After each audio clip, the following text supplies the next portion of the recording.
नमस्कार, स्वागत है आप सभी का। आप देख रहे हैं एनएमएफ न्यूज, आपके साथ मैं हूं नमता चौधरी। बीते दिन बंगाल के फाल्टा में जबरदस्त तरीके से हिंदुओं ने विरोध प्रदर्शन किया था और इसका नतीजा जानते हैं क्या हुआ है। पूरी की पूरी फाल्टा विधानसभा चुनाव में एक बार फिर से मतदान कराया जाएगा। 285 पोलिंग बूथ हैं और उन सब मतदान केंद्रों पर फिर से मतदान कराया जाएगा। 21 मई ये तारीख मुकर्रर की गई है और 24 मई को इस सीट के नतीजे आएंगे। यानी अगर आप इंतजार कर रहे हैं कि सारी सीटों के नतीजे 4 मई को आएंगे, तो यहां पर एक थोड़ा सा अपडेट है कि 293 सीटों के नतीजे तो 4 मई को आ जाएंगे, लेकिन एक सीट जो फाल्टा विधानसभा सीट है उसके नतीजे आएंगे 24 मई को। अब सवाल ये उठता है कि आखिर क्यों हिंदुओं ने प्रोटेस्ट किया, क्यों चुनाव आयोग को संज्ञान लेना पड़ा, आखिर क्या वजह रही। आइए आपको विस्तार से एक एक पॉइंट बताते हैं। दरअसल दक्षिण 24 परगना का ये वो इलाका है जो बहुत सेंसिटिव माना जाता है, बहुत ज्यादा संवेदनशील माना जाता है और यहां से फाल्टा विधानसभा सीट से टीएमसी ने प्रत्याशी बनाया है जहांगीर खान को। अब हिंदुओं ने आरोप लगाया कि जहांगीर खान उन्हें डराता है, धमकाता है। वोटिंग से पहले तक तो चलिए समझ में आ गया, लेकिन वोटिंग के बाद भी वो हिंदुओं के घर पर जा जाकर उन्हें धमकी देता हुआ नजर आया। इन हिंदुओं ने डंके की चोट पर एनएमएफ न्यूज के कैमरे पर अपनी बात को रिवील किया है। इनका कहना है कि रेप करने की धमकी दी गई है टीएमसी समर्थकों द्वारा, मारने की धमकी दी गई है, काट डालने की धमकी दी गई है, घर जला देने की धमकी दी गई है और ये तो वो दंपत्ति है जिसे अपना घर तक छोड़ना पड़ गया इन धमकियों की वजह से। जब चुनाव संपन्न हो गए तो नतीजों से पहले घर में घुसकर हिंदुओं को डराने धमकाने का क्या मतलब। अभी चूंकि वहां पर सुरक्षा बल तैनात है, इसीलिए ये हिंदू सड़कों पर उतरकर विरोध कर रहे थे और देखिए इन्हें कवर करने वाला, इनकी बात को आप तक पहुंचाने वाला कोई नहीं था।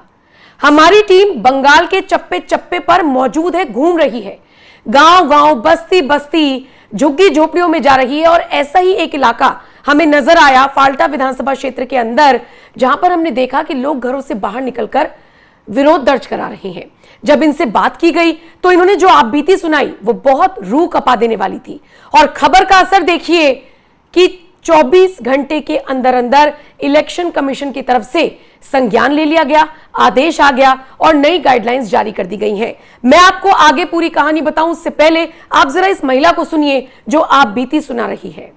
ये अभी घर आ रहे हैं, ये सब मिलिट्री लोग बोला है लेकर आओ, हम लोग गाद देंगे। अच्छा। इनके वजह से हम लेकर आए हैं। सेना की वजह से आप यहाँ पे? सेना के वजह से, पुलिस के वजह से नहीं। यहाँ का फाल्टा के पुलिस कुछ नहीं कर रहे, बंगाल पुलिस कुछ नहीं कर रहे, सिर्फ सेना के वजह से हम लोग लेकर आए हैं। अगर सेना बाहिनी 2 महीने बाद चले जाएंगे तो हम लोगों का क्या होगा ये बताइए। हम लोगों के लिए प्रोटेक्शन चाहिए। डर बना हुआ है आप लोग के अंदर, डर बना हुआ है। हाँ, ये तो सेना बाहिनी लोग बोल रहे हैं कि आप लोगों को 2 महीने तक हम प्रोटेक्शन करेंगे। 2 महीने के बाद क्या होगा। ये तो आपने सिर्फ एक महिला की आप बीती सुनी। अगर इसके पति को आप सुनेंगे या आसपास जितने भी लोग मौजूद हैं, अगर आप उनको सुनेंगे तो आपकी रूह कांप जाएगी। आप सोचेंगे कि क्या वाकई में हिंदू इतनी बर्बरता के साथ वहां पर रहने के लिए मजबूर है। ग्राउंड जीरो पर हमारे संवाददाता ने इन सभी से बात की है, मैं आपको वो आगे सुनवाऊंगी, एक एक बयान आप तक पहुंचाऊंगी और आप उस बयान को सुनने के बाद ही समझ पाएंगे कि आखिर चुनाव आयोग को संज्ञान क्यों लेना पड़ा। अब 21 मई की तारीख नोट कर लीजिए, खासकर जो फाल्टा विधानसभा क्षेत्र के लोग हैं, क्योंकि उनको फिर से अपने मताधिकार का इस्तेमाल करना होगा, फिर से उन्हें मतदान करना होगा। आपको बताते चले इससे पहले 29 अप्रैल को सेकंड फेज की जो वोटिंग हुई उसके बाद 77 पोलिंग बूथ की शिकायत चुनाव आयोग के पास पहुंची थी। बीजेपी का आरोप था कि ईवीएम के साथ गड़बड़ी करने की कोशिश की गई है और लोगों को डराया धमकाया गया है।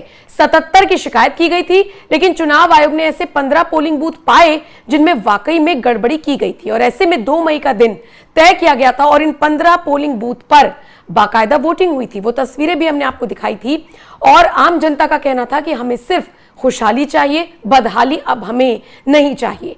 अब क्या सोचकर, किन मुद्दों पर बंगाल की जनता चुनाव कर रही है, कुछ भी किसी ने नहीं बताया है, लेकिन हिंदुओं का ये दर्द साफ तौर पर नजर आ रहा है और इसका अंदाजा इसी बात से लगाइए कि चुनाव आयोग ने पूरे मामले का संज्ञान लेते हुए यह कह दिया है कि फिर से वोटिंग कराई जाएगी।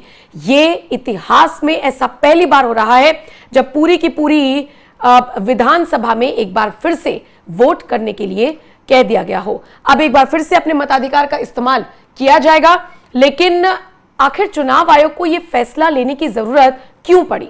आखिर इसके पीछे की वजह क्या है? आप उन हिंदुओं से ही सुनिए जो कैमरे के सामने अपने दर्द को बयां कर रही हैं, जो कह रही हैं कि हमारा सिर फोड़ा गया है, हमें मारा गया है और बंगाल पुलिस पर हमें भरोसा नहीं है। मैं आपको ग्राउंड जीरो से हमारे संवाददाता की रिपोर्ट दिखाती हूं। बाकी आप इस खबर पर और इस अपडेट पर और जो ये दोबारा से मतदान का फैसला चुनाव आयोग की तरफ से लिया गया, इस पर क्या राय रखते हैं, कमेंट करके आप अपनी राय जरूर दीजिएगा। एक बार फिर से मैं फाल्टा इलाके से मौजूद हूं। फाल्टा विधानसभा क्षेत्र है। यहां से खबर मैंने दिखाया था कि हिंदू समाज के लोग किस तरीके से सड़कों के बाहर आए थे। सड़कों के बाहर इसलिए आए थे कि उनको घर में घुसकर इनको मारा गया, पीटा गया, रेप करने की धमकी दी गई महिलाओं को और साथ ही साथ वोट देने से भी मना किया गया। सारी खबर तो हमने दिखाया था, लेकिन एक बार फिर से वहीं मैं मौजूद हूं, वहीं मैं उपस्थित हूं जहां पर एक बार फिर से उसी तरीके से फिर से 12 घंटे के बाद यहां पर लोगों को मारा गया। मारने के बाद जो है लहूलुहान किया और फिर से धमकी दी गई। हालांकि पुलिस ने इनसे कहा कि 12 घंटे के अंदर अंदर उनको गिरफ्तार कर लिया जाएगा, लेकिन ऐसा कुछ नहीं हुआ। एक व्यक्ति को जो है वो टीएमसी कार्यकर्ताओं ने घर से बाहर भी निकाल दिया। उससे बातचीत कराऊंगा। तो यहाँ पे फिर से माहौल गरमाई हुई है, पूरी फोर्स यहाँ पर लगी हुई है, जो है सीआरपीएफ की जवान जो है यहाँ पर मौजूद है मामले को संभालने के लिए। तो इनसे बातचीत करता हूँ, समझता हूँ एक बार फिर से सड़कों पर जो आए हुए हैं क्या कहना चाहिए। जी बताइए। काल 12 बजे नहीं, काल वहाँ पे जो बात हुआ था प्रशासन से, तो उन लोगों ने हमारे बोले चिलो हिंदी, हम लोग को कहा था कि 12 घंटे में वो अरेस्ट हो जाएगा, लेकिन अब तक नहीं हुआ। और फिर हम लोगों को लाठीचार्ज कर रहा है प्रशासन। अच्छा, लाठीचार्ज कर रहा है। हाँ, इन लोगों को मारा है। ठीक है, बहुत लोग हैं जिसको मार खाया है।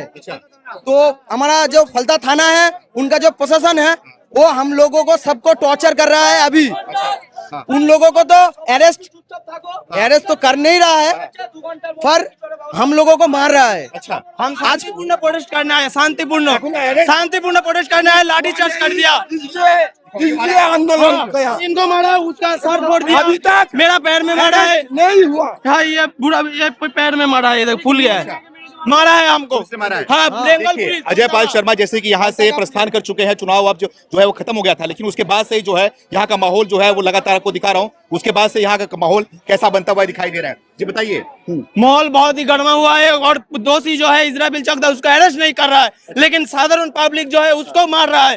ये बंगाल का पुलिस, फाल्टा पुलिस एखोनो घूर रहा है। वो पार्टी ऑफिस सुबह गया है, तो चाय पी रहा था इस एरिया में, लेकिन उसको अरेस्ट नहीं किया और साधारण पब्लिक को मार रहा है। साधारण पब्लिक को मार रहा है बंगाल पुलिस। लाठीचार्ज किया। हम शांतिपूर्ण इधर प्रोटेस्ट करने आए, जवाबदारी मांगने आए कि उसको क्यों नहीं अरेस्ट किया, लेकिन हमको मार रहा है। ये सबको मार रहा है बंगाल पुलिस। को भी नहीं छोड़ा, लड़की को भी नहीं छोड़ा, लड़की को भी मारा, लड़की को भी नहीं छोड़ा, महिला को ऊपर क्या बोल रहे हैं? महिला को भी मारा। हमने तो उनको ही वोट दिया था, उन्होंने क्यों हम पर टॉर्चर कर रहे हैं? किसको वोट दिया था? टीएमसी को वोट दिया था। अच्छा है, और टीएमसी वाले आपको मार रहे हैं? है, उसके बाद मार रहा है हमको। हमको ऊपर टॉर्चर कर रहा है, क्यों कर रहा है? हाँ। तो आप क्या कहना चाहोगी यहाँ पे जो आप लोग क्यों खड़े हो, क्या लेके? उनका गिरफ्तार कराना चाहिए, अरेस्ट करना चाहिए, उन्हें अरेस्ट करना चाहिए। जिनके लिए हम यहाँ पर सब खड़े हैं, उनको अरेस्ट करना चाहिए। अच्छा, हाँ, अभी आप लोग सड़कों पे निकलते यहाँ पे आज भी थे, यहाँ पर सब थे। हम साधारण लोगों के कोई दाम नहीं है क्या? अरेस्ट चाहिए, अरेस्ट मांग रहा है। ये पुलिस लोग हम लोगों को जाने नहीं दे रहा है। ये पुलिस लोग, और पुलिस को एश्योर करना पड़ेगा कि वो अरेस्ट जब हो जाएगा, इस गांव का एक भी लड़का लड़की को हाथ नहीं लगाएगा कोई। ये बाद में सबको केस दे देगा, जो है प्रोटेस्ट कर रहे सबको केस दे देगा, लेकिन ये एश्योर करना पड़ेगा पुलिस को, कोई किसी को भी ऊपर केस नहीं देगा। ऐसा एश्योर करना पड़ेगा, जो केस बना है उसको ऊपर केस आएगा। हमारा प्रशासन ही तो हमें मार रहा है, प्रोटेस्ट कौन करेगा? और इस गाँव में फिर से करना पड़ेगा, इसको निर्वाचन फिर से करना पड़ेगा, फिर से इलेक्शन करना पड़ेगा। रिपोल वी वांट रिपोल यहाँ पे बहुत से लोगों को वोट नहीं दे देगा, इसको वोट नहीं देने दिया, इसको नहीं दिया, और भी बहुत से लोगों को वोट नहीं देने दिया। ये कौन मारा है? पुलिस सर पे। महिला पुलिस नहीं, महिला पुलिस थी, महिला पुलिस नहीं थी, जेंट्स पुलिस मारा है, जेंट्स पुलिस ने मारा है। जेंट्स पुलिस मारा है, फलता थाना पुलिस, फलता थाना पुलिस। देखिए जेंट्स पुलिस ने यहाँ पर महिलाओं को मारा है, महिलाओं के ऊपर लाठी चार्ज करी है, जो कि ये हालत बना हुआ है डायमंड हार्बर इलाके का। अजय पाल शर्मा के जाते जो है यहाँ का माहौल एक बार फिर से दिख गया। कल ही लाठीचार्ज होने वाला था, मैंने बताया उनको कॉल करके सर यहाँ पे लाठीचार्ज होने वाला है, तो उन्होंने कॉल करके भेजा और मामले को सुलझाया, लेकिन